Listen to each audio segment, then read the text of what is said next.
Kasuray-suray na lumalakad si Drigo dahil sa kalasingan. Nabangga niya si Mang Nandoy na isang albularyo. Galing ito sa panggagamot ng batang inaapoy ng lagnat dahil sa binabalik-balikan ng kapre. Hindi mo nakikita, tanda? Ang lawak-lawak ng daan. Pero nagawa mo pa akong banggain? At ano na naman ang mga abubot mong dala? Ginugulangan mo lamang ang mga tao. Hindi ka naman marunong magpagaling. Ay, ewan ko sa'yo, Drigo. Lasing ka na naman. Diyan ka na nga. Hoy, tanda, kinakausap pa kita. Bakit ayaw mong aminin na isa kang huwad na manggagamot? Kung totoong manggagamot ka, bakit hindi mo napagaling ang babaeng pinakamamahal ko? Ha? Isa kang peking albularyo. Pwe! Hinayaan na lamang ni Mang Nandoy ang lalaki. Kahit nagsisisigaw ito sa daan, nagpatuloy na lamang siya sa paglalakad hanggang makauwi. Pinagtitinginan ng mga tao ang lasing na si Drigo. Minsan din nakakatulog ito sa daan kapag hindi na nakayanan ng kalasingan. Swerte na kung makauwi pa ito ng bahay. Malakas na itinulak ni Drigo ang pinto ng kanilang bahay. Nagulat ang binatilyong si Leona nang pasalampak na tinakpan ng tiyuhin ng kaldero nang makitang kamote ang nakahain sa lamesa. Wala na itong ginawa kundi ang magreklamo. Bagamat hindi naman ito nagbabanat ng buto upang makabili man lamang ng masarap na pagkain. Simula nang mamatay ang ina dahil sa karamdaman, ay mas minabuti ng kanilang ama na doon na sila iwan sa pangangalaga ng kanilang lola Delma. Nagtatrabaho ang kanilang ama sa bayan bilang karpentero. Kaya't 2 beses lamang ito sa isang buwan umuwi sa probinsya sapagkat nangihinayang si Mang Nonoy sa pamasahe kung tuwing linggo siya umuwi. Panganay si Leon sa 3 magkakapatid. 14 na taong gulang siya. Samantalang ang kambal na si Roman at Omar ay 9 na taong gulang. May kapansaanan si Omar. Pipit bingi ito, kaya't ganun na lamang ang pag-aalaga niya sa kapatid. Madalas ito ang pinagbubuntungan ng galit ng kanilang tiyo dahil hindi na susunod kaagad ni Omar ang pinag-uutos nito. Gayun pa ba ay masipag si Omar kagaya ng kanyang mga kapatid. Wala na bang matinong makakain? Halos araw-araw nilagang kamote at saging ang nakahain . Akala ko ba'y nagtatrabaho kayo sa sakahan ni Mang Lope? Wala pa naman po ang anihan, kaya wala pa po kami kinikita, tiyo. Tanging yan lamang po ang nakukuha namin sa taniman. Lintik na buhay ito. Hala, magsitrabaho kayo para may masarap naman akong makain. Nakakaumay na yung mga saging at kamuting yan. Ang mga bata na naman ang pinag-initan mo. Ikaw kaya maghanap ng trabaho para may ilalaman ka sa sikmura mo. Hindi puro alak at sigarilyo lamang ang inaatupag mo sa tuwing kumikita ka ng kakarampot na pera. Swerte na kung dalawin ng kasipagan si Drigo. Nagtatrabaho siya sa sakahan ni Mang Lope. Kung nakakasahod naman ay panay bisyo ang inuuna, imbis na ipambili ng pagkain. Inakay na lamang ni Leon ng 2 niyang mga kapatid patungo sa taniman ng palay ni Mang Lope. Tanging senyas ang kanyang ginagawa upang maintindihan siya ni Omar. Hindi pa umuwi ang kanilang ama, kaya't wala pa silang pambili ng bigas. Patong-patong na rin ang utang nila sa tindahan ni Aling Mona, kaya hindi pa sila makautang muli hanggat hindi pa sila nakakabayad. Kainin niyo na muna yung kamote. Kapag umuwi na si tatay, tiyak may pasulubong yun sa atin. Naalala niyo ba nung nakarang buwan? Di ba binilhan niya tayo ng hopya? Ang sarap nun! Oo, 3 naubos ko, kuya. Sana may pasalubong muli si tatay. Namimiss ko ng kumain ng hopya. Isipin niyo na lamang na hopya to. Napapangiti na lamang ang magkakapatid habang kumakain ng nilagang kamote. Lumapit si Lola Delma sa magkakapatid at sinabayan ang mga ito sa pagkain. Pagpasensyahan nyo na yan, tiyo ninyo, ha? Palaging mainit ang ulo. Ewan ko ba kung saan yan nagmana. Mabait naman ang lolo ninyo. Pinalaki ko naman silang magkakapatid ng maayos. Yan ang bunga ng pagsama niya sa mga kaibigan niyang walang ginawa kundi ang maglasing. Kaya kayong tatlo ha, huwag niyo siyang tularan mga apo. Tumango ang kambal maging si Leona. Matapos kumain ay nagpaalam sila kay Lola Delma na pupunta sa sakahan ni Mang Lope. Nagtulungan ang magkakapatid sa paglalagay ng abono sa mga palay na pananim. Maliit si Omar kaysa kay Romana. Sakitin rin siya, kaya hindi siya hinahayaan ni Leon na mapagod. Madalas ay pinagpapahinga niya ito sa ilalim ng puno ng mangga, bagamat gusto ni Omar na tumulong sa kanila. Basta sandali lang, Omar. Isa pa, hindi ka pwedeng makalanghap ng kemikal. Mamaya hikain ka na naman. Tanggalin mo na lang ang mga ligaw na damo sa paligid. Kapag nakaramdam ka ng pagod, magpahinga ka. Naiintindihan ni Omar ang gustong ipahiwatig ng kapatid sapagkat nagsasalita ito habang umaaksyon. Sinunod naman ni Omar si Leona kung kaya't nagpahinga siya sa tabi ng puno ng mangga. Nagpalinga-linga si Omar sa paligid nang mapansin na may tumamang maliliit na bato sa kanya. Hanggang sa matuon ang kanyang pansin sa punso. Naanimoy doon nang galing ang mga bato. Marahan siyang tumayo at naglakad patungo sa punso. Malapit na sana siya nang hawakan siya ni Roman sa balikat. Omar, ang sabi ni Kuya bawal tayong lumapit sa punso. Baka manuno pa tayo. Gusto mo bang mamagay ang mga paa mo? Hindi natin nakikita ang mga duwende. Baka maapakan mo't magagalit sila sa'yo. Tumango si Omar bilang tugon sa kapatid. Bumalik sila sa lilim ng mangga at hinintay si Leona. Oras ng tanghalian, kinuha ni Leon ang plastik na laman ng kanilang baon na nilagang kamote. Pinagsaluhan nila yung muli. Ilang sandali napansin nila si Mang Lope na may dalang basket. Mga bata, ano bang baon nyo? Saluhan nyo na muna ako. Naparami kasi ang pagkain pinadala ni Amanda. Naaawa ang Ginoo sa magkakapatid sapagkat ilang araw na saging at kamote ang paulit-ulit na baon ng mga ito. Sinadya niyang damihan ng dalang baon upang ibigay sa magkakapatid. Batid niyang gutom na gutom ang mga ito sapagkat kitang-kita sa mga mata ng tatlong bata ang saya nang makita ang pritong bangos at tinolang manok. Hinay-hinay lang sa pagkain mga bata, baka mabulunan kayo. Marami pa rito Maraming salamat po sa inyo, Mang Lope. Isang linggo na po kasing hindi kami nakakain ng kanin at ulam. Huwag kayong mag-alala. Araw-araw ko na kayong dadalhan ng pananghalian. Talaga po? Hindi nakukulong ang tiyan ko sa kamote at saging nito? Natawa ang Ginoo sa sinabi ng bata. Baya-maya'y napadaan si Drigo sa kanilang kinaroroonan kaya't napatigil sila sa pagkain. Abay, tamang-tamang dating ko Boss, baka pwede namang humingi ng makakain. Ibigay mo na lamang sa akin, imbis sa mga walang kwenta mga batang yan. Anong walang kwenta? Ang sisipon ng mga batang to. Kaya tularan mo mga pamangkin mo para hindi ka na mamalimos na makakain. O ito, at umalis ka na. Matapos na ibigay ni Mang Lope ang kanin at isda na ibinalot sa daon ng saging, ay agad na umalis si Drigo.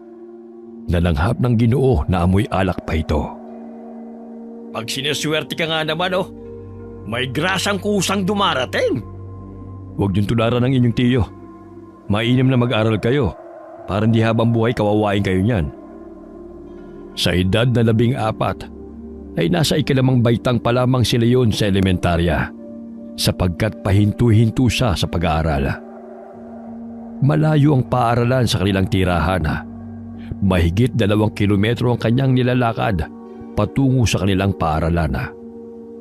Mahirap pa ang daan kaya sa tuwing tag-ulan ay hindi siya nakakapasok sa eskwela dahil madulas at mapanganib. Lampas na ng kinsenas, hindi pa rin umuwi ang kanilang ama. Nag-aalala na si Leona baka ano na ang nangyari kay Mang Nonoy. Bakit kaya hindi pa umuwi si ama? Lampas 2 linggo na oh. Baka nagkasakit yun. Wala pa namang mag-aalaga sa kanya ron. Puntahan kaya natin sa pinagtatrabahuhan niya, kuya. Naku, ang layo nun at wala tayong pamasahe. Konti pa lamang ang naiipon ko sa lata. Ang ibang pera kasi, binili ko na ng gamot nang nagkasakit si Omar. Mabuti na lamang ay nagtatrabaho ang magkakapatid sa sakahana. Kahit papano, ay nakatatanggap sila kahit maliit na sahod mula sa pag-aalaga ng mga pananim ni Mang Lope. Nalilibre pa ang kanilang pagkain kahit wala pa ang anihana. Itinatago ng mabuti ni Leo ng pera na kanyang kinikita upang hindi kunin ng kanyang tiyo. Inilalaan niya yun sa kanyang pangmatrikula kapag siya'y nakabalik ng pag-aaral sa susunod na pasukana at pambili rin ng gamot sa tuwing magkakasakit silang magkakapatid. Nagtatabi rin sila ng pagkain mula sa ibinibigay ni Mang Lope upang dalhin kay Lola Delma.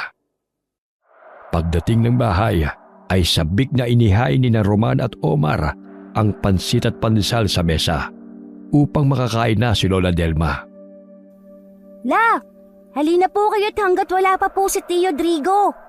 Mamaya, hindi na naman kayo makakakain dahil uubusin na naman niya ang pagkain.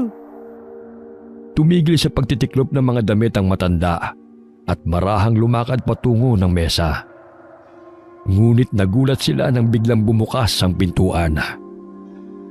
Uy! Tamang-tama, gutom na ako. Tio Drigo, kay Lola po yan. Hindi yan para sa'yo.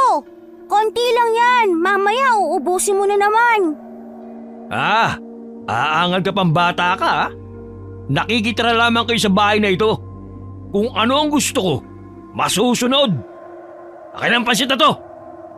Sabihan mo si Lope na damihan niyang bibigay niya sa inyo sa susunod. Nang sa ganon, makakain din si nanay. Tio, ibalik mo yan. Para po kay Lola Delma yan. Inambaan ni Drigo na susuntukin si Romana. Ngunit inawat siya ni Lola Delma. Ano ba, Drigo? Huwag mong saktan si Roman. Magtrabaho ka kasi. Hindi yung puro alak na lamang ang inaatupag mo. At bakit lasing ka na naman? Saan mo kinuha ang pinambili mo ng alak? Wala kang pakialam kung saan ko to kinuha, Nay. Diyan na nga kayo. Mga pabigat kayo sa buhay. Pwe! Lumabas ng bahay si Drigo na dala ang pansit at pandesala habang bitbit din ito ang bote ng alak. Niyakap na lamang ni Lola Delma ang kanyang mga apo. Hayaan niyo na, apo. Nakakain na naman ako. Huwag niyo na lamang sagutin yung tiyo ninyo upang hindi kayo saktan. Nahuli sa pag-uwi si Leon dahil ipinatawag siya ni Mang Lope. Nadatnan niya na umiiyak ang kanyang mga kapatid.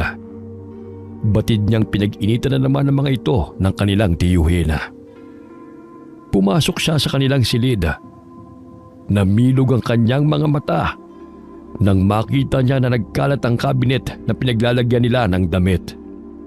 Kinabahan si Leon na tinignan ang latang alkansya. Bumungad sa kanyang paningin na bukasyon at nasimot ang laman. Umiiyak siyang lumabas ng silid. Dala ang walang laman na alkansya. Lola, wala na pong perang inipon ko. Sinadyang buksan po ang lata. Ay nako, ang batang yun. Hindi na talaga magbabago. Ilang sandali ay pumasok muli si Drigo sa bahay at nadatna ng mga pamangkin na umiiyak. Oh, bakit parang namatay niyang pagbumuka niyo?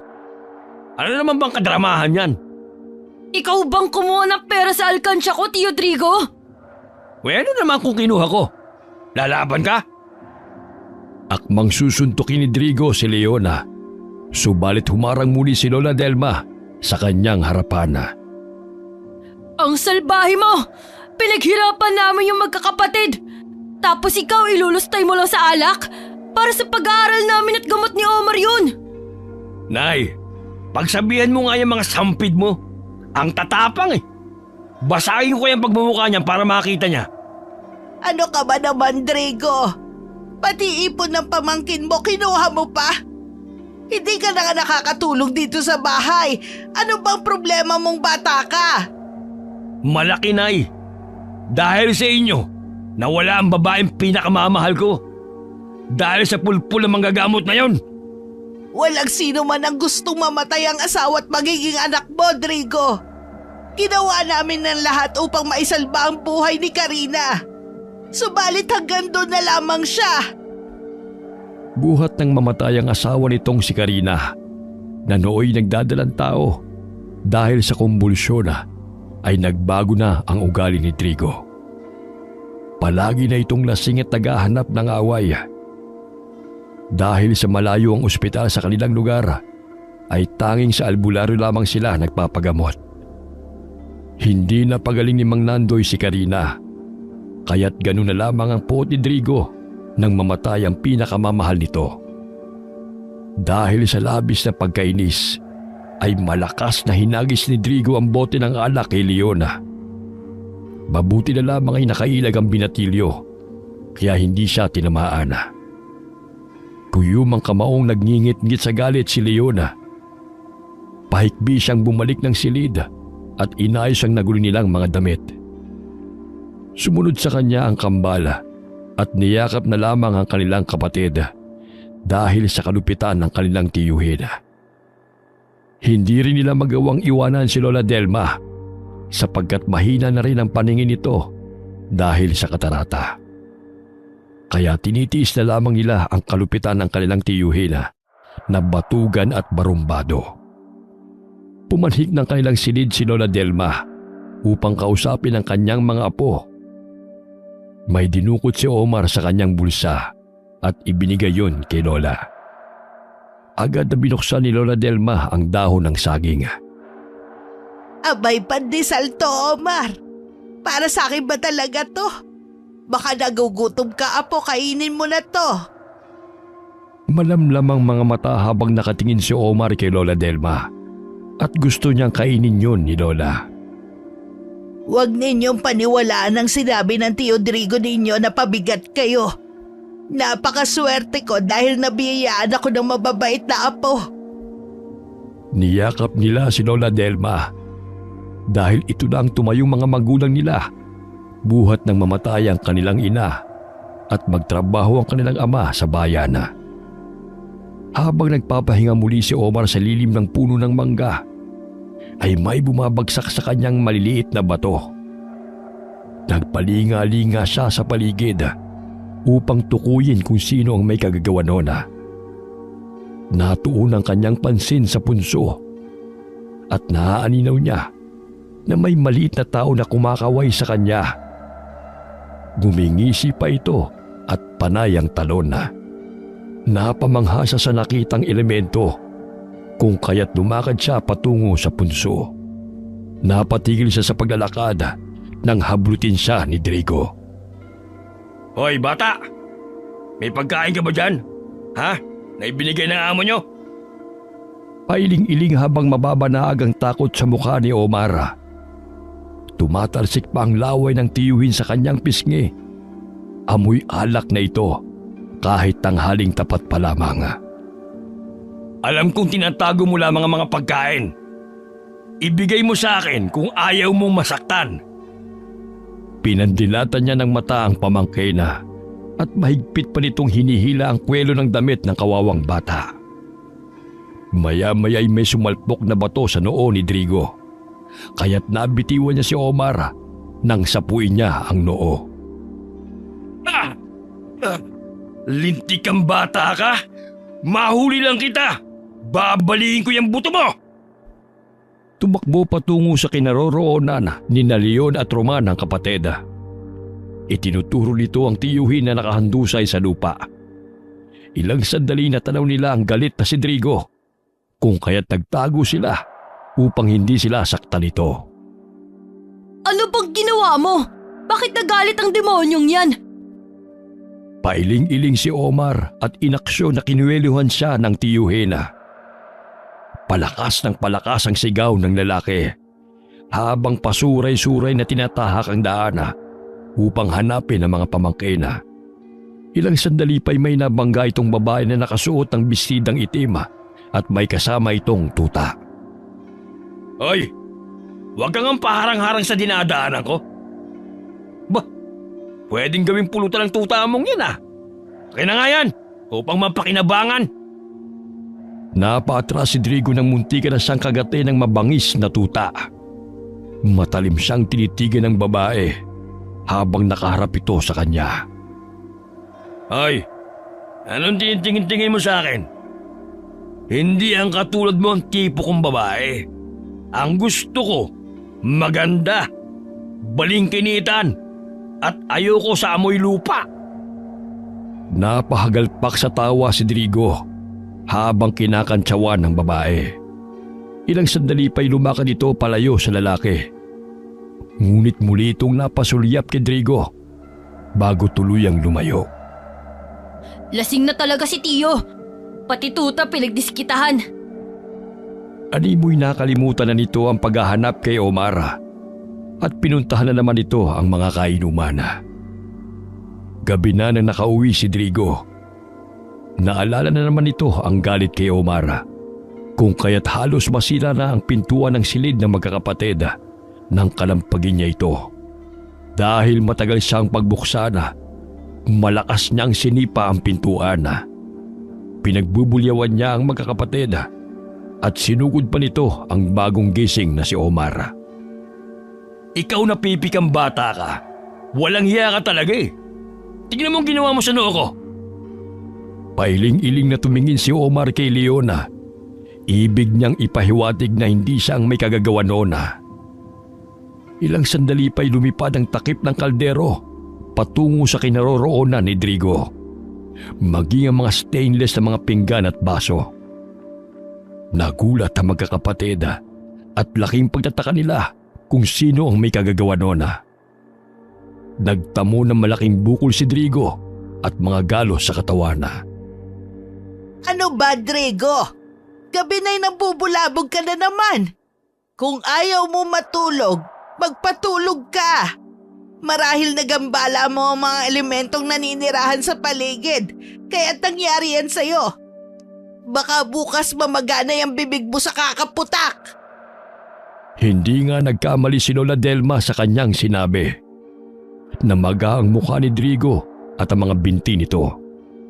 Nahirapan siyang tumayo at maglakad kung kaya't hindi niya nagawang lumabas ng bahay upang makipag-inuman.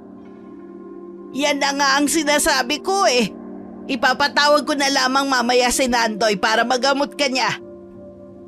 Dahil sa pamamaga ng bibig ay nahirapan si Drigo sa pagsasalita. Tanging ungol na lamang ang ginagawa nito. Mabuti nga yan sa kanya, Omar. Ang salbahe niya kasi. Pangiting tugon ng bata sa kanyang kambala. Ilang sandali na milog ang mga mata ni Omar at itinuro ang kanyang nakikita na naroon sa ibabaw ng mesa. Ano ba yan? Mga baso lang naman ang nasa mesa. Pailing-iling si Omar at hinawakan ang mga mata ng kambala at pinalaki niya ito. Ilang sandali pa'y nagulat si Romana nang maaninaw ang isang maliit na tao.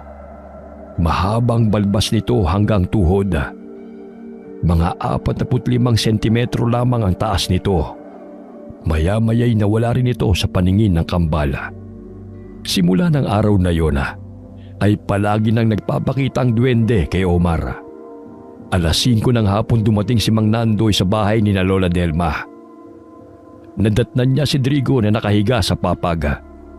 Ginamot niya ang lalaki sa pamamagitan ng pagtatawas. Nagsindi siya ng kandila at ipinatak ang nalulusaw sa palanggan ng may tubig. Maya-maya'y pumorma ng hugis ang natunaw na kandila. Agad niyang kinuha ang luya at inihipa na. Idinampi niya sa noo ng lalaki at gumuhit ng krus. Nabulabog mo ang nuno sa punso, kaya ka pinarusahan ng ganyan. Maya-maya'y pinahira niya ng langis ang noo at batok ng lalaki. Hinabili niya kay Lola Delma na pahira ng langis ang namamagang parte ng katawan nito upang tuluyan na itong gumaling. Kinakailangang alayan ng kinatay na manok ang punso kung saan naninirahan ng nuno. at ipatak ang dugo ng manok sa palibot ng kanilang bahay. O sige, salamat Nandoy. Pagpasensyahan mo na lamang yung anak ko. Ito lang ang makayanan kong pasanag sa'yo. Binigyan ng saging na saba ni Lola Delma ang albularyo bilang bayad upang tuluyan ng gumaling si Drigo. Ayos na to. Naway magbago na yang si Drigo. Dahil sa palaging nagsisisigaw tuwing lasing, nabulabog ang mga nananahimik na mga elemento. Matapos na gamutin ni Mang Nandoy si Drigo, ay inutusan ni Lola Delma na magkatay ng manok si Leona. May 2 pa naman silang alaga na natira, kaya agad na isinagawa ni Lola Delma ang ipinag-uutos ng matandang albularyo. Ipinatak niya ang dugo ng manok sa palibot ng kanilang bahay. Hinanap rin niya ang punso na maaaring tahanan ng nuno na nagambala ni Drigo. Marahil doon malapit sa palayan ni Mang Lope, Lola. Siguro nagalit ang nuno sa kanya dahil ang ingay niya sa tuwing manghihingi sa amin ng pagkain. Huwag na lang kaya nating alayan ng manok ang nuno. Mas mabuti nga po na ganyan siya para hindi na po siya manakit. Iho, kahit anong sama ng Tio Drigo mo, anak ko pa rin siya. Siguro'y may matututunan na siyang leksyon sa kalasingan niya. Samahan niyo ako ni Omar upang makahingi na tayo ng paumanhin sa nuno at tuluyan ng gumaling ang tiyo ninyo. Nagpalinga-linga si Omar sa paligid. Ngunit hindi nagpakita ang duwendeng kaibigan noong araw na yon. Pinuntahan nila ang punso malapit sa puno ng mangga. Humingi ng paumanhin si Lola Delma. Ilang sandali namilog ang mga mata ni Omar nang makita ang duwende na lumabas ng punso. Napaismi dito habang pinapakinggan ang pakiusap ni Lola Delma. Nangungusap ang mga mata ni Omar habang nakatingin sa kaibigang duwende. Napatawarin na nito ang tiyuhin sapagkat si Lola Delma pa rin ang mahihirapan sa pag-aalaga sa lasinggero nilang tiyuhin. Tumango ang duwende at bigla na itong nawala sa kanyang paningin. Ilang araw ang lumipas, unti-unting gumaling si Drigo. Kahit papano ay hindi na ito araw-araw naglalasing. Bagamat sa tuwing makakainom na uli ng alak, ay kagaya pa rin ng dati na hindi makontrol ang sarili at nakakatulog pa rin minsan sa daan. Habang papauwi galing inuman ay pakanta-kanta pa si Drigo na pasuray-suray na naglalakad pauwi sa kanilang bahay. Wala namang tao sa paligid. Tanging mga kuliglig na lamang ang nag-iingay sa katahimikan ng gabi. Marahan niyang ibinaba ang kanyang pantalona at umihi sa talahibana. Nahihilo na rin siya at gusto nang matulog. Ngunit mas minabuti niyang umuwi ng bahay. Naaninaw niya ang isang tao na nagkukubli sa mayayabong na talahibana malapit sa palayan. Hoy! Anong ginagawa mo riyan? Siguro magnanakaw ka, no? Namilog ang kanyang mga mata nang makitang hubot-hubad na babae. Mahaba ang buhok nito at mabalasik ang itsura. Nasipat rin ng paningin ni Drigo ang kasama nitong tuta na tumutulo pa ang laway at tila inutusan pa ang babae na patayin ng lalaki. Isa yung tiyuan na aswanga. Ang uri ng aswang na ito ay katulad din sa manananggala na ginagamit ang dila upang butasin ang tiyan ng kanyang mga biktima. Karaniwan ang binibiktima nito ay mga buntis. Ngunit meron namang tiyuan na aswanga na nambibiktima ng pangkaraniwang tao at tanging atay lamang ang kanilang kinukuha rito. Bagamat hindi nahahati ang katawan nito, ang tuta niyang kasama ay ang kanyang amo na siyang nag-uutos sa kanya na pumatay at kung sino ang kanilang bibiktimahin. Hindi rin ito lumalaki. Bago pa man makasigaw at makahingi ng tulong si Drigo, ay malakas na binutas ang tiyuan na aswang ang kanyang tiyana gamit ang matalim at mahabang dila nito. Paulit-ulit ring sinakmal ng tutang aswang ang kanyang leeg. Sumisirit pa ang dugo nito. Kinuha ng babaeng aswang ang kanyang atay at masayang nilantakan nila ito ng kasama niyang tuta. Ilang sandali pa'y iniwan nilang nakahandusay si Drigo sa talahibana bago pa man may makakita sa kanila. Kinabukasan, nagtaka ang magkakapatid ng matanaw ang mga nag-uumpukang mga tao sa talahibana malapit sa palayan ni Mang Emong. Dali-dali silang naglakad patungo sa mga tao upang makiusyoso. Nagulat sila nang makita ang tiyuhing si Drigo na dilat ang mga mata habang wakwak ang tiyan nito. Ilang sandali pa'y may mga kapulisang dumating. Dali-daling tumakbo si Leon patungo sa kanilang bahay upang ipagbigay alam kay Lola ang kanilang natuklasan. Lola, sumama po kayo sa akin! May masamang nangyari po kay Tio Drigo! Ha? Ano na naman nangyari sa batang yon? Inalalayan ni Leon si Lola Delma hanggang marating nila ang kinaroroonan ng bangkay ni Drigo. Hindi makapaniwala si Lola Delma nang makita ang sinapit ng kanyang anak. Sino ang may gawa niyan sa kanya, mamang pulis? Ayon sa mga otoridad ay nawawala ang atay ng biktima. Walang sino man ang nakakita kung sino ang pumaslang kay Drigo. Niyakap na lamang ni Leon si Lola Delma. Kahit ganun ang kanilang tiyo, ay mahal pa rin ito ng kanilang lola. Sa di kalayuan ay nasipat ng tingin ni Omar ang babaeng may kasamang tuta. Itinuro ito ni Omar sa kambal. Marahil galing siya sa kabilang bundok. Alam mo naman na maraming dumadaan dito sa atin papunta roon, di ba? Tumango si Omar. Ilang sandali na baling na naman muli ang kanyang paningin sa babae. Matalim itong nakatingin sa kanilang kinaroroonan bago ito lumayo. Naging sospek sa pagkamatay ni Drigo ang kanyang mga kainuman kaya't inimbitahan ang mga ito sa presinto. Ngunit lahat sila ay iginiit na wala silang kasalanan sa pagkamatay ng lalaki. Umuwi ito matapos ng kanilang inuman bandang 9:00 ng gabi. Marahil ay nakatulog na naman ito sa talahibana dahil sa kalasingan. Walang matibay na ebidensya na magtuturo sa mga kaibigan ni Drigo kung kaya't naabuswelto sila sa kaso. Napaawang ang bibig ni Mang Nonoy nang makitang may lamay sa kanilang bahay at may ilang taong naroon. Dali-dali siyang tumakbo upang tukuyin kung sino ang namatay. Kinakabahan siyang pumanik ng bahay sa takot na isa sa kanyang mga anak o ang kanyang ina ang pumanaw. Nagulat siya nang bigla siyang sinalubong ng kambal. Tay, mabuti at umuwi na po kayo. Matagal ka na po naming hinihintay. Pasensya na kayo anak. May tinapos lang na trabaho si tatay. Nasaan ang kuya at lola mo? Sinong nakaburol sa bahay? Nasa poso po si kuya. Si lola naman ay nagsasaing. Si Tio Drigo po ang namatay. Natagpuan siyang walang buhay, malapit sa palayan na wakwakan tiyan. Hanggang may libing si Drigo, ay wala pa ring balita kung sinong salarin sa kanyang pagkamatay. Sa pagpanaw ng tiyuhin, ay nagkaroon ng kapanatagan ng magkakapatid sapagkat wala nang mananakit sa kanila. Matapos ang libing ay nagpaalam si Mang Nonoy sa mga anak dahil kailangan na niyang bumalik sa bayan upang magtrabaho.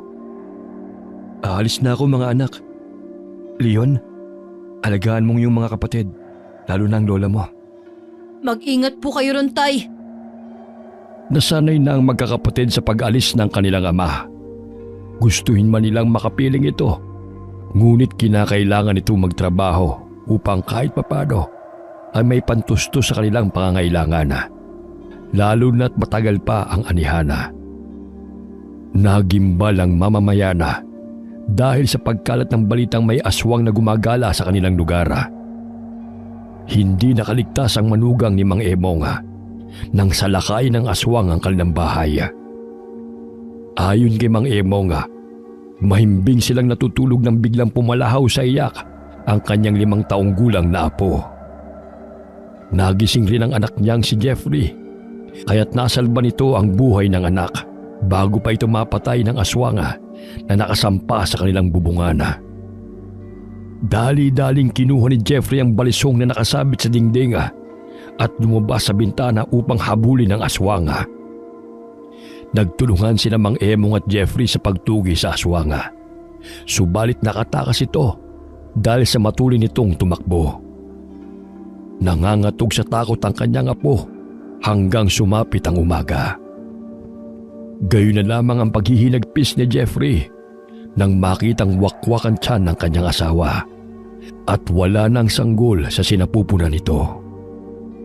Kuya, baka aswang din ang pumatay kay Tiyo. Wakwak din kasi ang tiyan niya ng matagpuan. Hindi ko alam. Marami din kasing kaaway si Tiyo. At saka hindi naman siya buntis katulad ni Aling Tessa. Diba ang aswang, mga laman loob ng taong paborito nilang kainin? Maging tayo ay maaari niyang kainin. Gusto rin nila ng mga bata. Tumangutango si Omar bilang pagsang-ayon sa kambala. Ilang sandali natuuna naman ang kanyang pansin sa kanyang tabi. Animoy may kinakausap din ito. Omar, sino naman ang kinakausap mo riyan? Hindi ka nga nagsasalita, pero ang ingay naman ng ungol mo. Itinuturo nito ang kaibigang duwende at may ibinigay itong bato sa kanya. Upang lubos na maintindihan ni Roman ang ibig sabihin ng kapatid, ay hinawakan niya ito sa ulo at tinitigan ang mga mata. Hindi maipaliwanag ni Romana kung bakit tila nagsasalita ang kanyang kambal sa pamamagitan ng paggamit ng kanyang isipan. Binigyan ka niya ng proteksyon, depensa at lakas upang mailayo sa kapahamakan. Gamitin ang kanyang ibinigay upang maiiwas kanya sa masasamang loob dahil nararamdaman niyang may itim na elemento na gumagala sa paligid na naghahasik ng lagim. Gusto kanyang iligtas mula dito dahil laging matalik kanyang kaibigan. Tumango-tango si Omar dahil tama ang pagkakaintindi niya sa gustong ipahiwatig ni Omar tungkol sa sinabi ng kaibigan nitong duwende.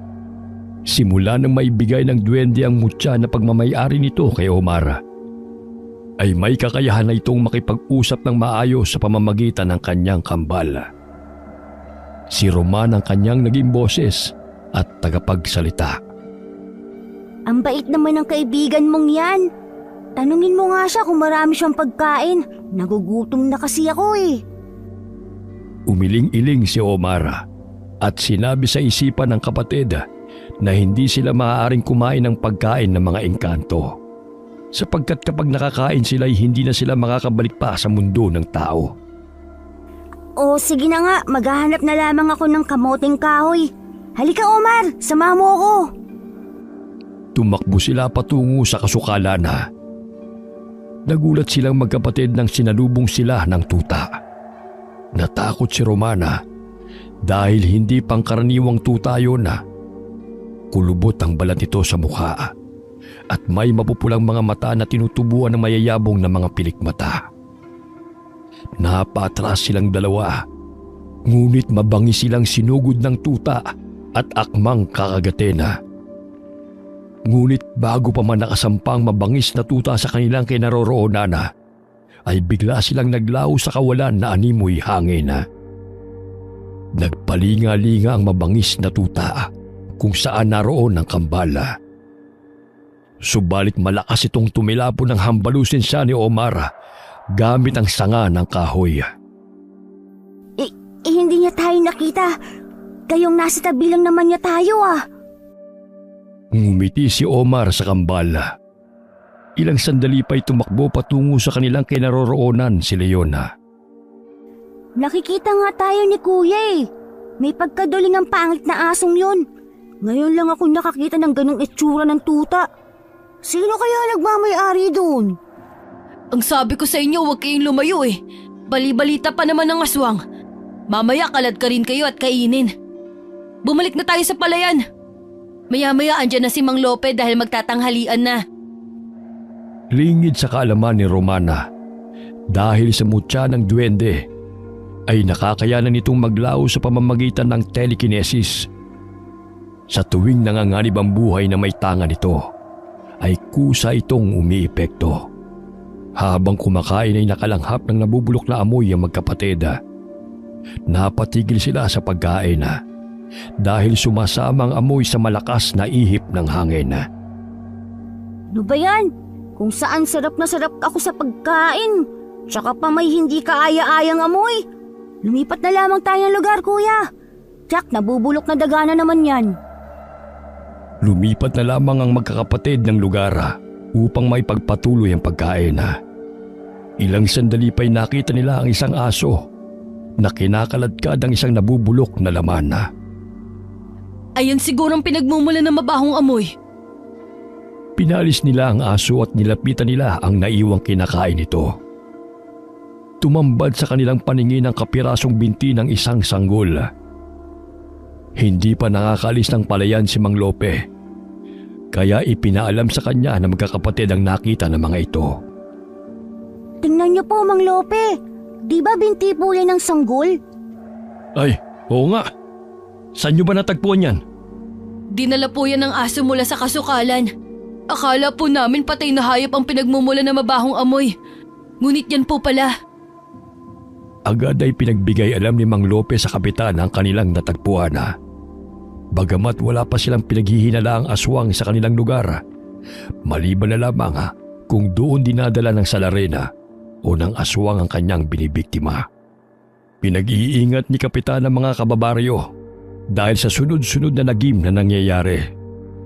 Lalo na't hindi pa nila tukoy kung sino ang pasimuno ng paghahasik ng nagim sa baryo. Habang naghahapunan ay napag-usapan ng magkakapatid at Lola Delma ang tungkol sa aswang.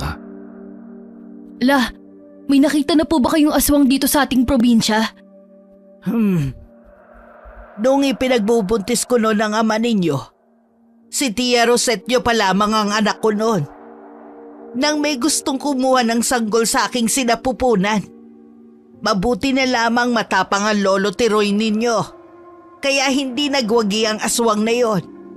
Gamit ang matalim na gunting na pinanggagapas sa damo, yun ang ginawa niyang sandata upang labanan ng aswang. Nag-away po ba sila? Napatay po ba siya ni Lolo? Nagpambulo silang dalawa. Nasugatan siya ng lolo ninyo sa kanyang dibdib. Ngunit matapos nun, wala na kaming balita sa aswang. Nakatakas siya. Dahil siguro sa takot, hindi na bumalik hanggang sa isilang ko ang tatay ninyo. Matapang po pala si Lolo.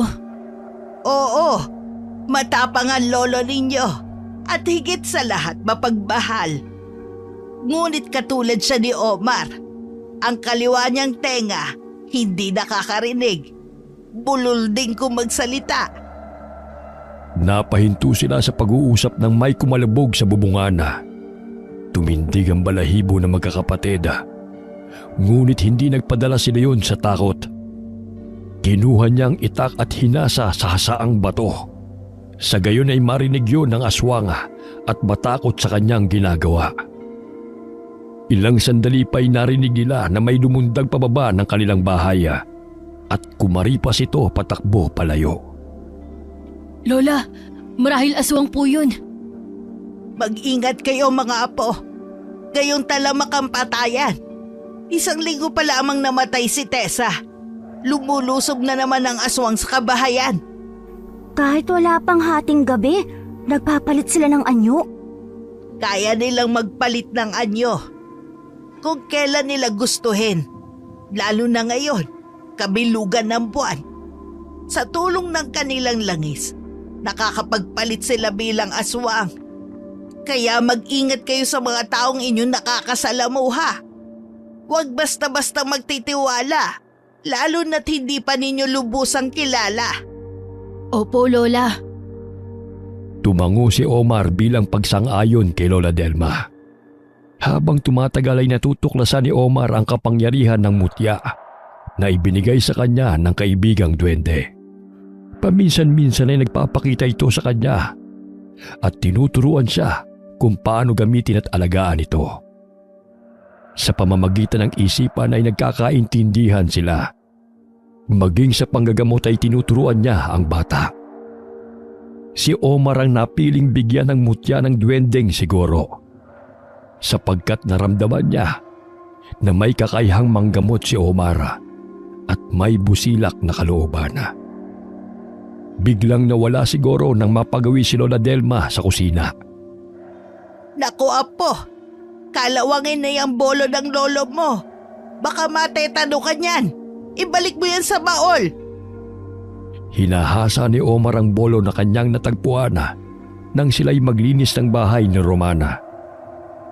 Maya-maya'y dumating ang kambala at may dalang mga lata.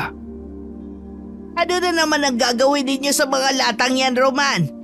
Kayo talaga. Baka masugatan pa kayo niyan. Pwede pa naman po itong bolo, Lola. Tingnan mo, tumalas muli. Sayang din po kasi, babalik din po namin yan mamaya sa lagayan. O siya, mag-iingat kayo. Ayoko lamang na mahiwa kayo ng patalim na yan. Iniwan sila ni Lola Delma sa kusina at nagpahinga ito sa papaga. Kinuha ni Roman sa loob ng sako ang ibinigay na paputok na boga ng kapitbahay nilang si Opong. Isa yung uri ng paputok na maihahalin tulad sa kanyong kawayan. Ngunit maliit ito at ginagamitan ng denatured alcohol. Napangiti si Omar nang makita niya yon. Alam mo ba, Omar, malakas ang putok nito? Sayang, kasi hindi mo naman maririnig.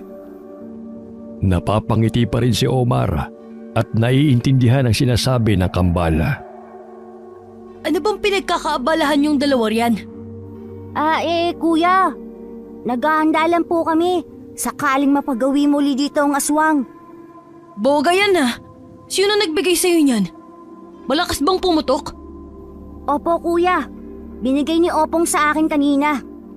Basta huwag mong lagyan ng latang bunganga niyan Delikado kung may dumaan may masasaktan ka pa. At saka ingatan mo ang likidong inilalagay dyan. Baka masunog ka. Mag-iingat naman po kami ni Omar. Bago ko makalimutan, may bigas pala akong dala. Ilayo niyo muna yung boga sa kusina. Baka sumabog pa tayo rito. Magsasaing ako. Sige po, sa ilalim ng papag ko ito lalagay. Kinagabihan matapos maghapunan ay kinuha ni Roman ang bogang paputok upang gamitin nila yon ni Omar. Lumabas sila ng bahay ng kambala at doon nila pinaputok ang boga. Sunod-sunod rin ang putukan na kanilang naririnig mula sa kanilang mga kabaryo dahil ilang araw na lamang ay magpapasko na at nalalapit na ang bagong taon. Si Omar ang nag-i-spray ng likido upang pumutok ang boga. Malakas ang putok na pinakawalan noon kung kaya't napamangha si Roman. Tiyak na aalis ang masasamang espiritu sa ingay nito, Omar. Bagamat bingimana, ay naaaliw si Omar sa tuwing nagpapakawala ng sunod-sunod na putok si Romana. Nagtaka si Roman sapagkat pumapalakpak ang kambal na animoy naririnig ang tunog. Omar, nakakarinig ka na ba? Napalingon si Omar sa kambal. Tumango siya at napapangiti. Konti. At nakakapagsalita ka na rin! Hanep! Boga lamang pala ang gamot upang makarinig ka! Tumakbo papasok ng bahay si Romana. Napatid pa siya sa pananabik na ibalita ang kanyang natuklasan sa kakambal. Lola! Kuya! Nakakarinig at nakakapagsalita na po si Omar! Totoo ba, apo? Abay, paano nangyari yun? Nagsawa na po siguro si Omar sa pagiging bingi at pipi, Lola. Loko-loko ka talaga. Asa na ba si Omar? Tingnan ko kung totoo nga ang sinasabi mo. Nasa labas po siya ng bahay, Kuya Leon. Naninaw ni Leo na tumatalon-talon si Omar dahil sa kasiyahan sa tuwing pinapaputok ang boga. Katunayan na nakaririnig na siya. Tinawag ni Leon si Omar. Napasulyap ito sa kanya at tumakbo patungo sa kapatid. Lumapit ito sa kanila at masayang ipinakita ang boga. Omar, naririnig mo bang putok? Nakakapagsalita ka na raw, sabi ni Roman. Opo, kuya. Totoo nga. Salamat naman sa Diyos at gumaling ka na. Isa to malaking himala, mga apo. Natutuwa ako nakakapagsalita na si Omar. Bagot ka na ba sa pagiging tahimik, Omar? Nakakapanis din kasi ng laway kapag hindi nagsasalita, no? Si Goro pagaling sa akin. Sana nilubos na lang niya ang pagpapagaling sa'yo. Bakit utal-utal pa? Nagsisimula pa lang makapagsalita si Omar. Kaya pa konti-konti, igagaya mo talaga siya sa kadaldalan mo. Oh, pumasok na kayo sa bahay. Ingatan niyo yung paputok, baka mapano pa kayo. Bago pa man makapasok ng bahay ang magkakapatid, ay napansin nila si Mang Ulipo na humahango sa pagtakbo. Binati siya ng magkakapatid at sinabi nitong susunduin niya si Mang Nandoy upang ipagamot ang nagsusuka niyang anak. Dali-daling umalis ang Ginoo upang mailigtas ang buhay ng kanyang anak. Samahan mo ako, Roman.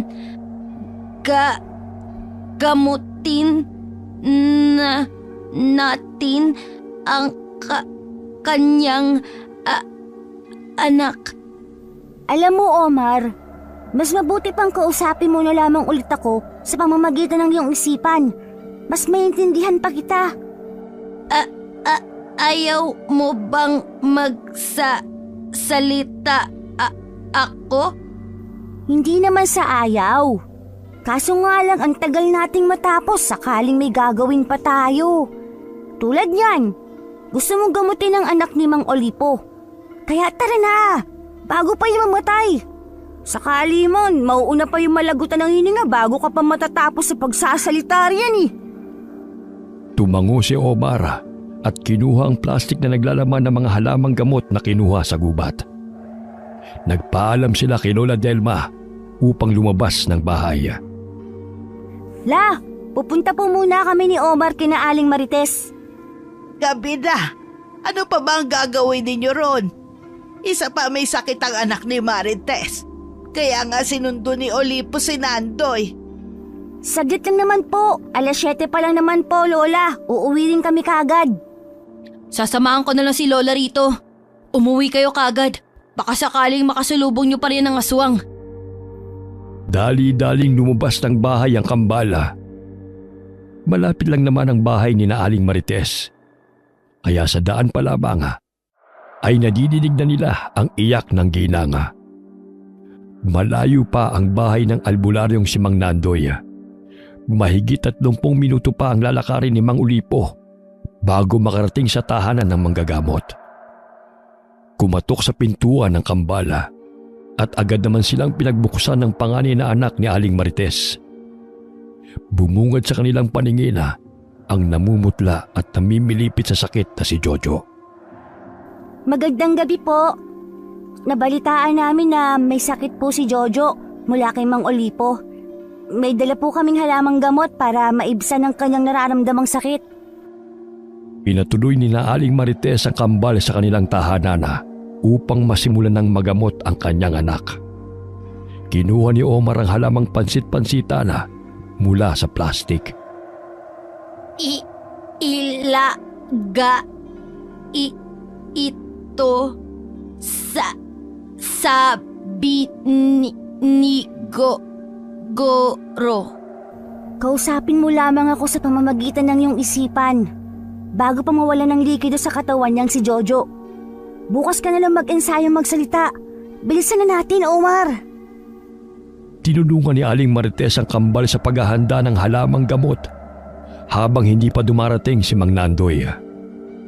Ayon sa duwending siguro na siyang gumagabay sa kambal sa panggagamot, natipuhan ng masamang elemento ang batang si Jojo nang mapagawi ito sa gubat. Kaya nangyari yun sa kawawang bata.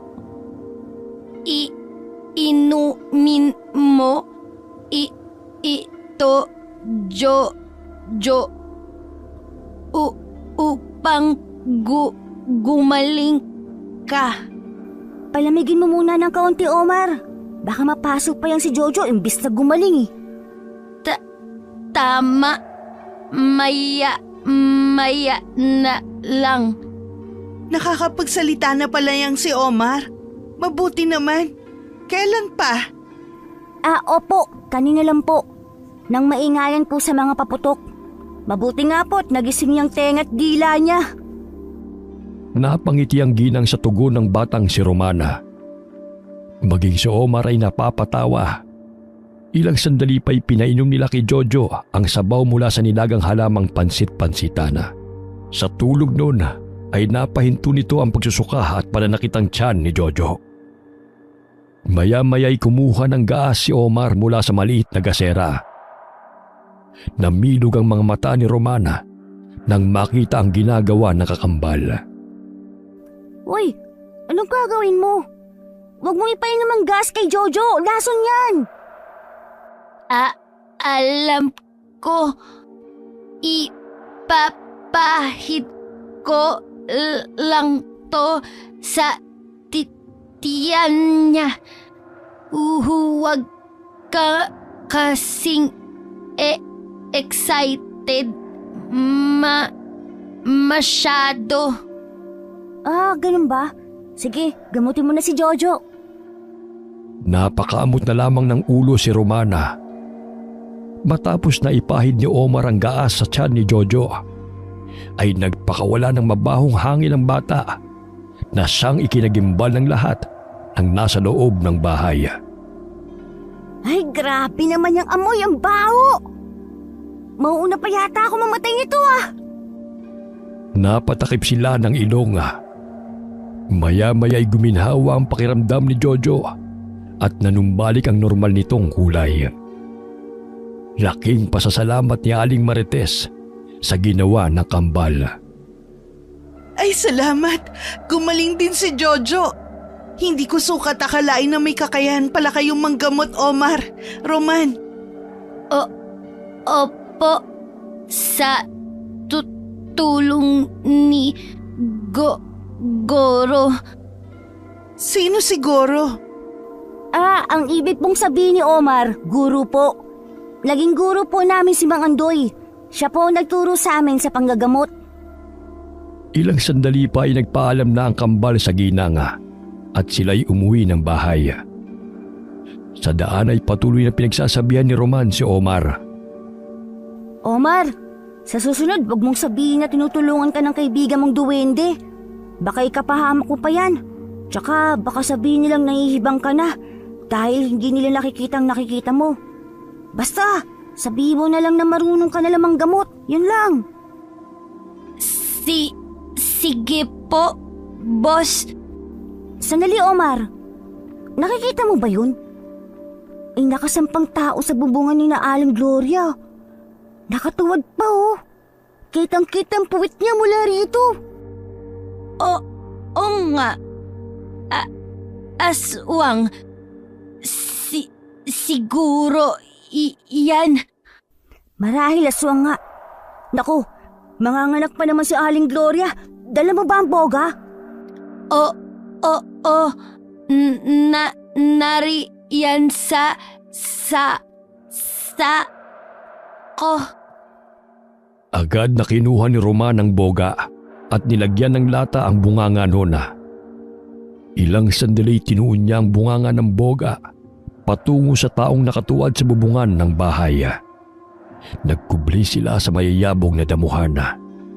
Ilang sandali pa ay nagpakawala ng putok si Roman gamit ang boga. Tumama ang lata sa puwet ng aswanga na siya naman itong ikinagulat. Sunod-sunod na lata ang sumalpok sa kanyang katawan dahilan ng kanyang pagtataka kung sino ang may gawa nona.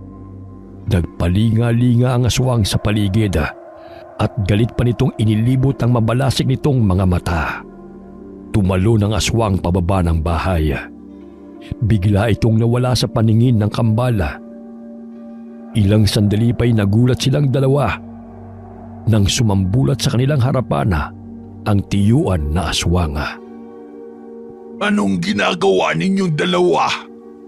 Akala nyo ba hindi ko kayo nakita? Nanginginig na napaatras ang kambal sa damuhana habang patuloy na itinututok ni Romana ang bogang paputok sa mukha nito. Natumba si Romana at hindi inaasa na puputok ang boga, kung kaya't malakas na tumama ang lata sa noo ng aswang. Tumilapo nito, kaya't nagkaroon ng pagkakataon na makatakbo sila palayo sa aswang. Ngunit hinabol sila ng kasamahan nitong tuta. Sa pagkakataong yun ay hindi na pangkaraniwang tuta ang itsura nito, kundi mabangis na aso na siyang nagsilabasa ng matatalim nitong mga ngipin. Tila lumuluwa pa ang mga mata nito. Dumungaw si Leon sa bintana nang marinig ang sunod-sunod na putok ng boga. Batid niya na ang kambal ang sanhi nun. Namilog ang kanyang mga mata nang makitang kumakaripas ng takbo ang mga kapatid habang hinahabol ng mabangis na tutang aswang. Lola! May aswang! Tingnan mo pang lalahan nyo! Umubula! Ay nako nga! Nasaan si Omar at Roman? Ayan na po sila! Hinahabol sila ng aso! Agad na kinuha ni Leon ang itak at binuksan ang pintuan upang makapasok ang mga kapatid. Sinalubong niya ang kambal at iniwasiwas sa harapan ng aso ang patalim niyang hawak. Bilis! Roman! Baka maabutan tayo ng aswang na tuta na yan! Humahangos na pumasok ang kambal sa kanilang bahay.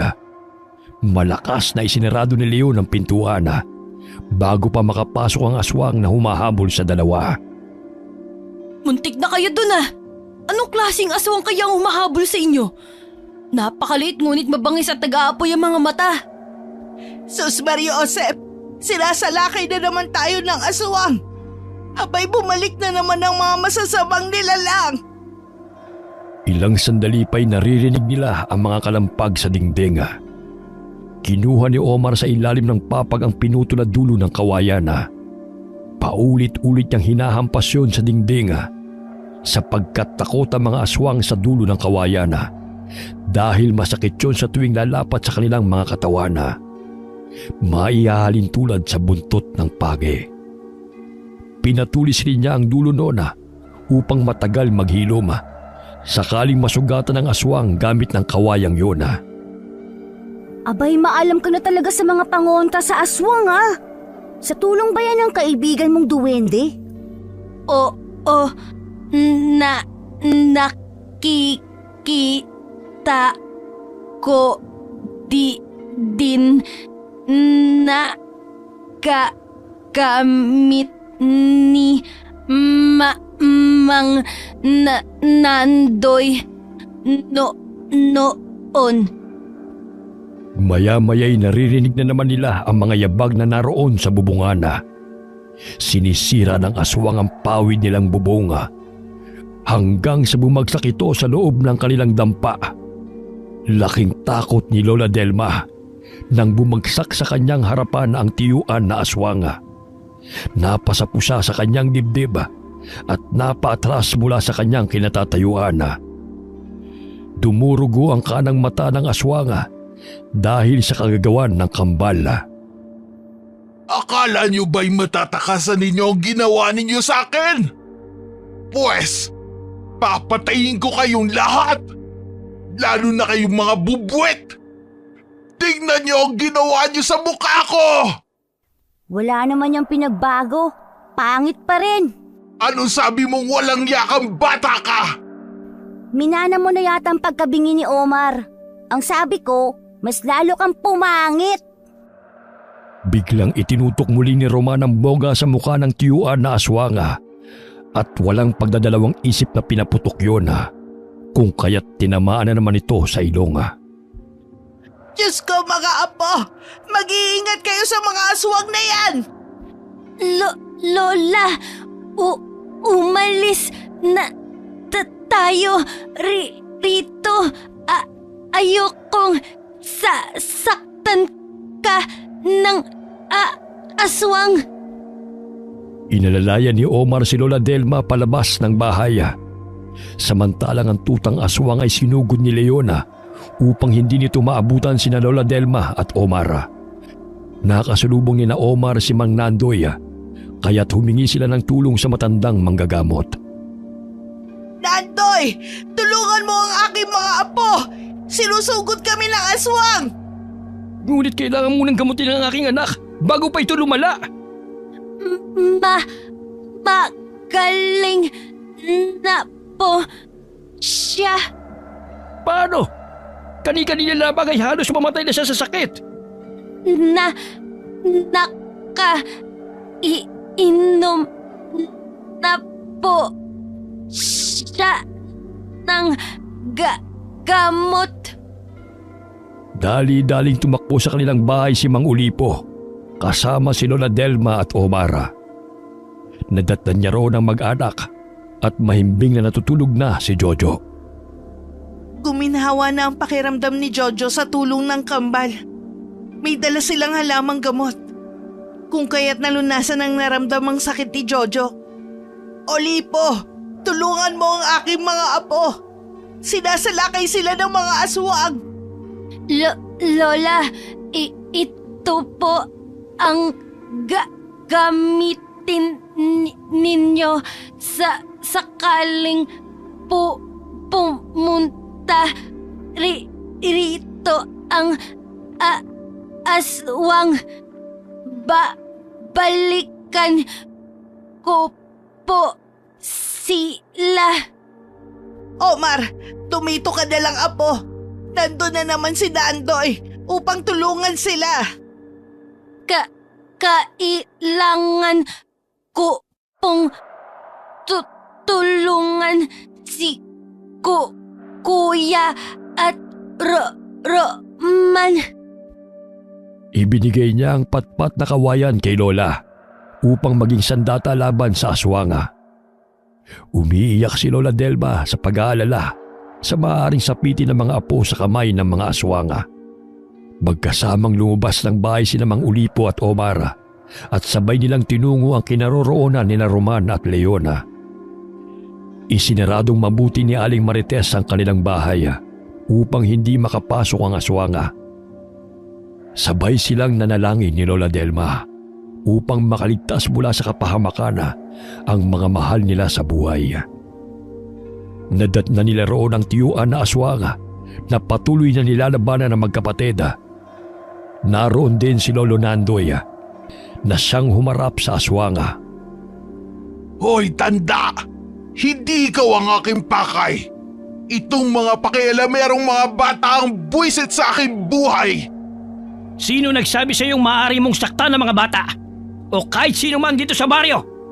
Lumayas ka ngayon din! Sino ang gusto mong saktan ko? Ikaw?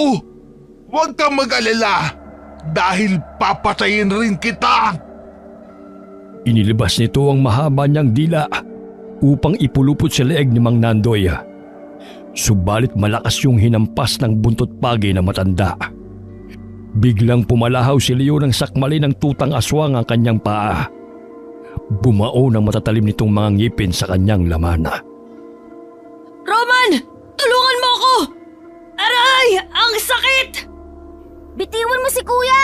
Aswang! Bitiwan mo siya! Nataranta si Roman kung ano ang kanyang gagawin. Kaya't paulit-ulit niyang hinampas ng bogang paputok ang tutang aswanga na sumasakmal sa kapatid. Subalit hindi ito natinaga. Maya-maya'y dumating si Omara. Nakita niya ang ginawa ng tutang aswang kay Leona. Kaya't kinuha niya ang boteng denatured alcohol na nahulog sa sahig. Ibinuhos niya yun sa katawan ng aswang na tuta. Agad niyang sinindihan ng posporo at inihagi sa tutang sumasakmal sa kanyang kapatid. Lumiyab ang katawan ng tutang aswanga kaya't nabitiwan ito si Leona. Ilang sandali malakas na tinadyakan ni Omar ang tutang aswanga kaya't tumilabon ito sa talahibana. Humahangos na napasandal sa dingding si Leona. Umaagos ang dugo mula sa kanyang malaking sugat. Kuya, Kailangan malapatan ng pangunahing lunas ang sugat mo. Baka matindi ang rabies ng tutang aswang na yan. Umiiyak na tumakbo si Roman patungo sa poso at kumuha ng sabong panlaba at tubig. Agad niyang hinugasan ang sugat ng kapatid upang linisin yun. Tiisin mo lamang ang sakit, kuya. Kailangan nating gamutin ito.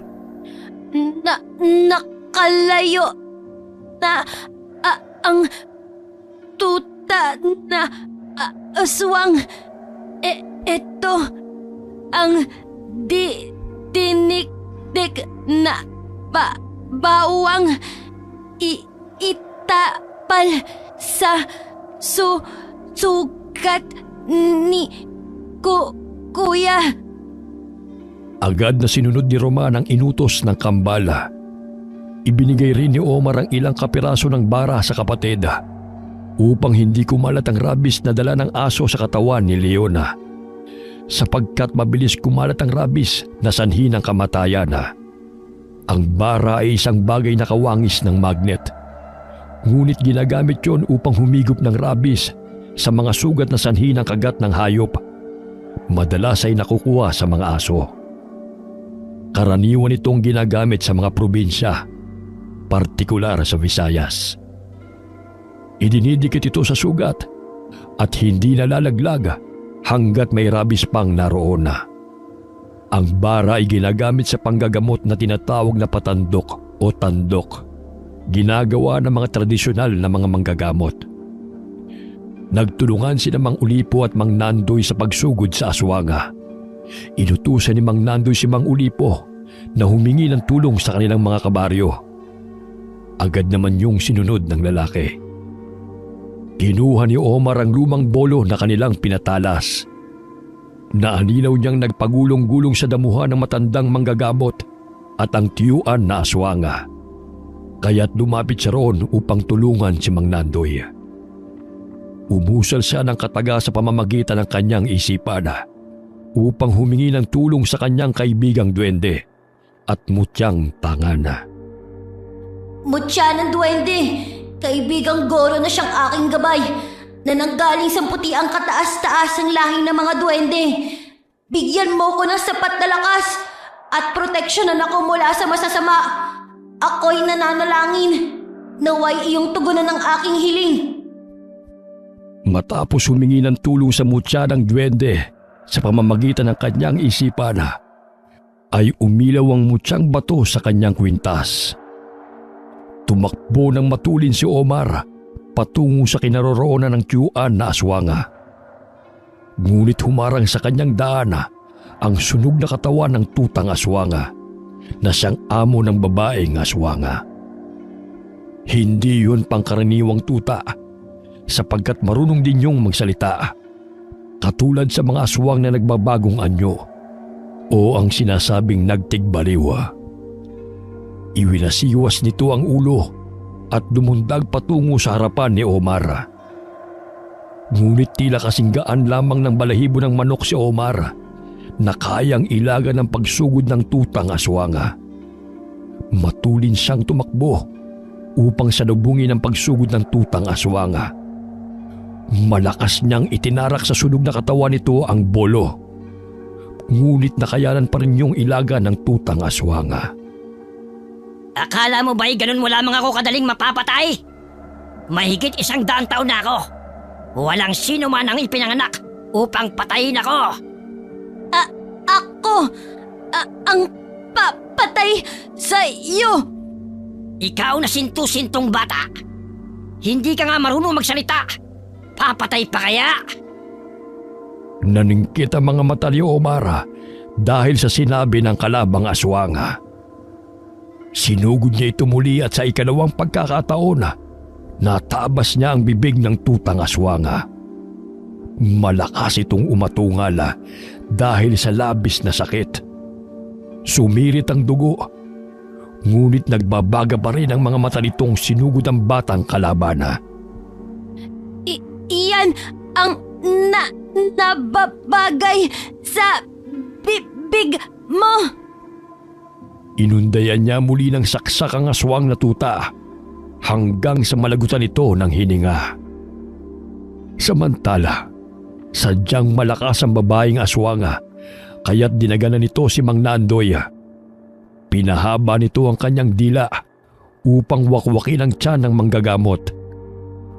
Ngunit napatigil ito sa kanyang ginagawa nang ihagis ni Omar ang bangkay ng tuta sa kinaroroonan ng tiyuan na aswanga. Bumagsak yun sa tabi nito. Nandilat ang mga mata ng babaeng aswanga at nanggigil sa galit na dinampot ang bangkay ng tuta. Ayan ang tuta mo! Tostado! Walang iya ka! Anong ginawa mo sa kanya? Pagbabayaran mo ang pagkitil sa kanyang buhay! Dinampot ng aswang ang tuta at kumaripas ng takbo patungo sa kasukalan. Maraming sugat na natamo si Mang Nandoy dahil sa laban nila ng aswanga. Sadyang malakas ang aswang na yun dahil kabilugan ng buwan. Inalalaya ni Omar ang matandang manggagamot upang makaupo. Ayos ka lang ba, Mang Nandoy? Abay, nakakapagsalita ka na. Paano mo nagapi ang aswang na kasama ng babaeng yon? Pinakita ng bata ang hawak nitong patalima. Inakay niya ang matanda patungo sa kanilang bahay upang gamutin ang natamo nitong mga sugat. Ilang sandali pa'y dumating ang kanilang mga kabaryo kasama si Mang Ulipo. Ngunit hindi na nila nadatnan ang aswanga. Nakatakas ang aswang. Sige, hanapin niyo na muna, baka nariyan lamang yan sa paligid. Pinuntahan ni Omar ang mga kapatid na nooy patuloy na ginagamot ni Roman ang sugat ni Leona. Animoy magnet na nakadikit ang mga barang na inilagay ni Roman sa sugat ng kapatid. Kahit na ginagalaw niya ito, hindi pa rin yun natatanggal. Mabuti na lamang ay meron pa tayo nito. Sadyang maraming rabies sa sugat mo, kuya. Nakakangalay na nga. Kumikirot na rin ang sugat ko. Inalalaya ni Roman at Omar si Leon upang makahiga sa papaga. Ngunit hindi pa rin nalalaglag ang mga bara na kumakapit sa sugat nito. Sumapit ang umaga. Ngunit hindi pa rin nakikita ng mga tao ang tiyuan na aswanga na nakalaban ni Mang Nandoy. Nakatulog ang magkakapatid sa papaga. Pagkagising ni Omar, ay napansin niya na nalaglag ang isang bara na nakadikit sa sugat ng kapatid. Sumunod din ang tatlong inilagay niya. Idinikit niya yung muli sa sugat, ngunit nauhulog na ito. Napangiti siya sapagat batid niyang nahigop na ng bara ang lahat ng rabies. Ginising niya ang mga kapatid upang ipaalam yon. Nagising si Mang Nandoy sa ingay ni Omar. Nasisigurado rin ng matandang lalaki na wala nang ang rabies na kumalat sa katawan ni Leona. Naglaga siya ng makabuhay na halaman na ipanguhugas sa sugat ng binatilyo upang hindi maimpeksyon at mamatay ang mga bakterya sa sugat. Maya-maya'y dumating si Lola Delma na may dalang nilagang kamote. Maluha-luha niyang tinungo ang kinaroroonan ng mga apo at niyakap niya ang mga ito. Mabuti't ligtas kayo mga apo. Mag-agahan muna kayo. Batid kong gutom na kayo. Inilibot ni Lola Delma ang paningin sa loob ng bahay. Nakita niya ang pinsala na dinulot ng aswanga. Ngunit nagpapasalamat pa rin siya sapagkat buhay ang kanyang mga apo. Abay, hindi ko sukat akalain na matatapang pala itong mga apo ninyo, Nana Delma. Lalo na yan si Omar. Maliit lamang, ngunit napatay niya ang alagang tuta ng aswang. Nabalitaan ni Mang Lope ang nangyari sa magkakapatid, kaya pinuntahan niya ang mga ito at kinumusta. Naawa siya sa kalagayan ng mga ito, lalo na nang makitang nasira ang tinitira nilang dampa. Magandang araw, Lola Delma. May pagkain po pala akong dala para sa inyo. Kumusta na po kayo at ang mga bata? Nagpapahinga po sila sa kanilang silid. Si Leon may malaking sugat sa binti. Kaya pansamantala muna siyang hindi makakapagtrabaho sa inyong palayan, Ginoong Lope. Lumabas ng silid ang kambal at kinausap ang Ginoo. Maging si Leon ay paika-ikang lumabas. Magandang araw po, Mang Lope. Pasensya na po, hindi ako nakapanik ng palayan ngayong araw. Ayos lang yon. Nag-aalala lang naman ako nang mabalita ko nangyari sa inyo mula kay Mang Nandoy. Nakasalubong ko kasi sa kanina at nakita ko marami siyang sugat. Ayun, naikwento niya sa akin ang nangyari. Kaya kinakailangan natin mag-ingat. Lalo na kayo. Batid kong babalik ang aswang na yun. Napagpasya ni Mang Lope na ipaayos ang bahay na tinitirhan ng magkakapatid at ni Lola Delma. Sa gayon ay hindi basta-basta masisira ng aswang sakaling mapagawin muli doon. Marupok na rin ang dating bahay at inaanay na. Kaya madaling nasira ng aswang ang kanilang dampa. Laking pasasalamat ni Lola Delma na magtulong-tulong ang mga kabaryo sa pagkumpuni ng kanilang bahay sa pamumuno ni Ginoong Lope. Gawa sa nara ang kanilang dingding at yero ang kanilang bubonga. Tiyak na mahihirapan ang aswang na sirain muli yun. Maging ang mga kabaryo naging handa sa paglusob muli ng aswang. Lalo na sa may mga maliliit na anak at nagdadalang tao. Kinumpuni nila ang kanilang mga tahanan upang hindi basta-bastang mapapasok ng aswang. Isang araw na lamang ay ipagdiriwang na ang Pasko. Kaya't umuwi si Mang Nonoy sa probinsya upang makasama ang kanyang pamilya. Matapos nilang magsimba sa maliit na kapilya ng barangay, ay bumisita sila sa puntod ng asawa at namayapang kapatid. Pagdating nila sa bahay, ay inutusan ni Lola Delma ang kambal na maghanap ng niyog na kakailanganin sa lulutuin niyang bilo-bilo. Kaya tumungo ang kambal sa niyugan malapit sa palayan ni Mang Lope. Mabuti naman at hindi na nakabalik ang aswang. Marahil natakot na dahil namatay ang kasama nitong asong aswang, Omar, ano? Siguro.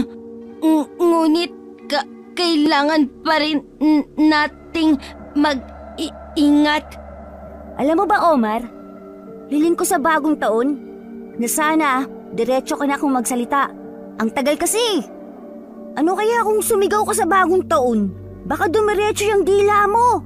Katulad nung nasabugan ng boga yung tenga mo, kaya nakarinig ka. Umagalpak sa tawa si Omar dahil sa kapilyuhan ng kambal. Napatigil sila sa pag-uusap nang dumaan muli ang babae malapit sa kanilang kinaroroonan. Matalim na nakatitig sa kanila ang babae, bagamat nakatakip ang mukha nito ng belong itim. Di ba siya ang babaeng may kasamang tuta? Siya nga, pero wala siyang kasama. Baka siya ang aswang, Omar. Maya-maya'y natuon ang pansin ng kambal sa paparating na si Mang Lope. May dala itong supot na ibinigay yun sa magkapatid.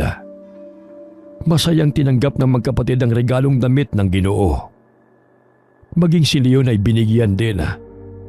Ngunit hindi pa rin inalis ni Omar ang paningin sa babae hanggang sa pumasok ito sa kasukalan. Naku, maraming salamat po sa inyo, Mang Lope. Paborito ko po itong kulay pula. Oh, ano bang lulutuin niyo mamaya? Bilo-bilo po. Masarap po magluto si Lola. Mamaya dadalan ka po namin.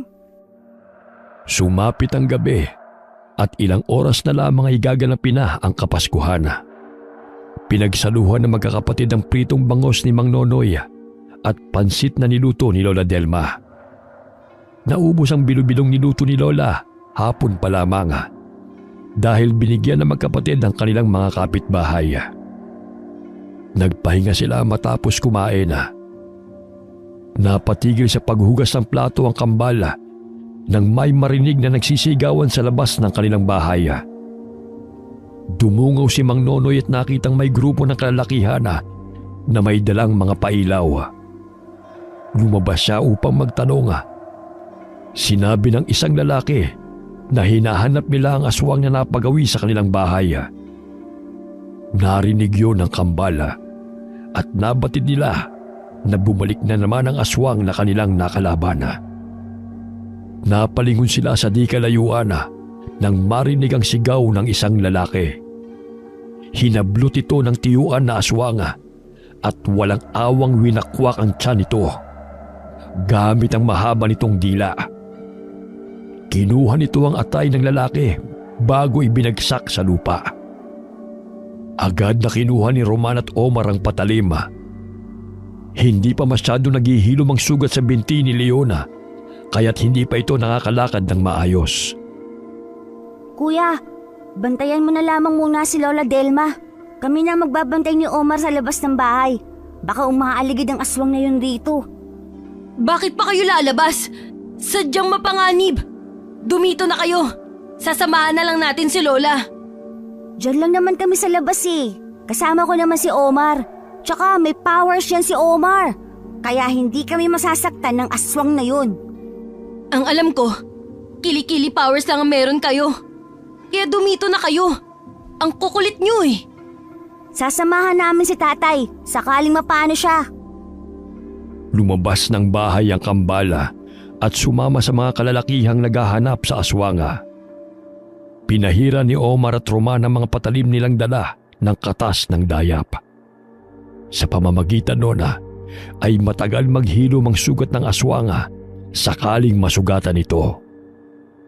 Habang naghahanap sa talahibana ay biglang nabuwal si Romana nang may pumulupot sa kanyang paa at hinila siya patiwarik.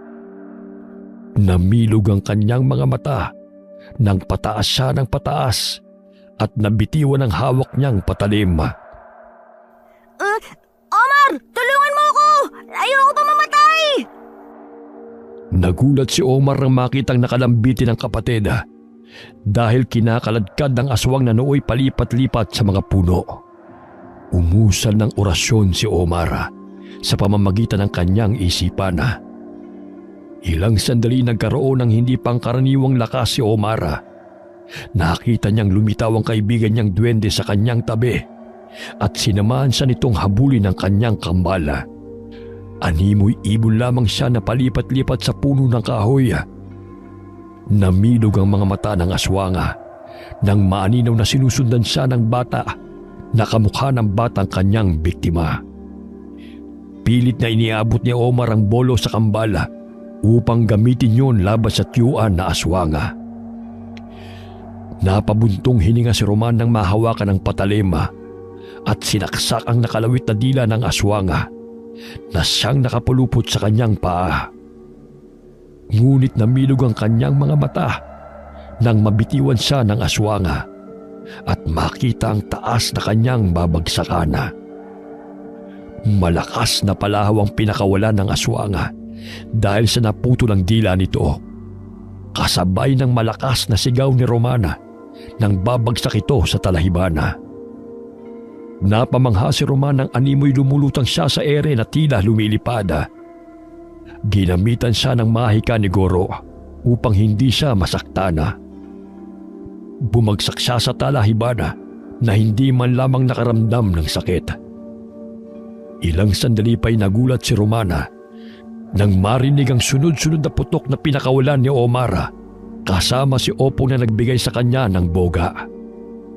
Pinaputukan nila ang tiyuan na aswanga.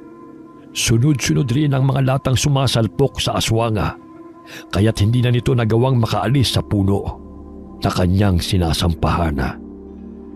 Inaabang na rin siya ng mga tao sa maaari niyang daanan. Wala ka nang kawala ngayon. Umatungal sa galit ang aswanga, ngunit bigla itong bumagsak sa lupa nang may tumamang sibat sa kanyang noo. At nakita nila sa kanilang likuran si Mang Nandoy na albularyo.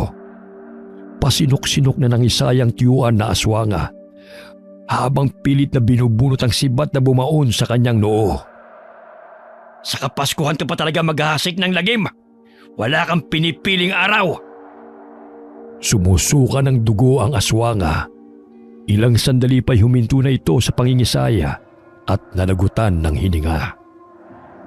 Bumungad sa mga tao ang aswang na naghahasik ng lagim sa kanilang baryo, lalo na sa pumapatay ng mga sanggol at buntis. Nakilala ni Kapitan ang babae na siyang nangihingi sa kanya ng mga prutas na naninirahan sa tuktok ng bundok.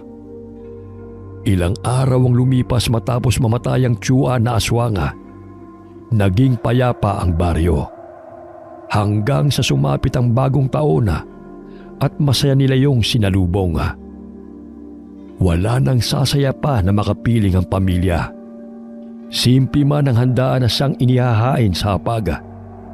Ngunit ang pagmamahala ng bawat miyembro ng pamilya ay siyang mahalaga. Hanggang nabubuhay pa ang ating mga mahal sa buhay, ay bigyan natin sila ng oras, panahon at halaga. Sapagkat hindi natin alam kung kailan pa tayo mananatili sa mundong ibabaw. Ang tunay na diwa ng Pasko ay ang pagmamahalan ng bawat isa. Wakas.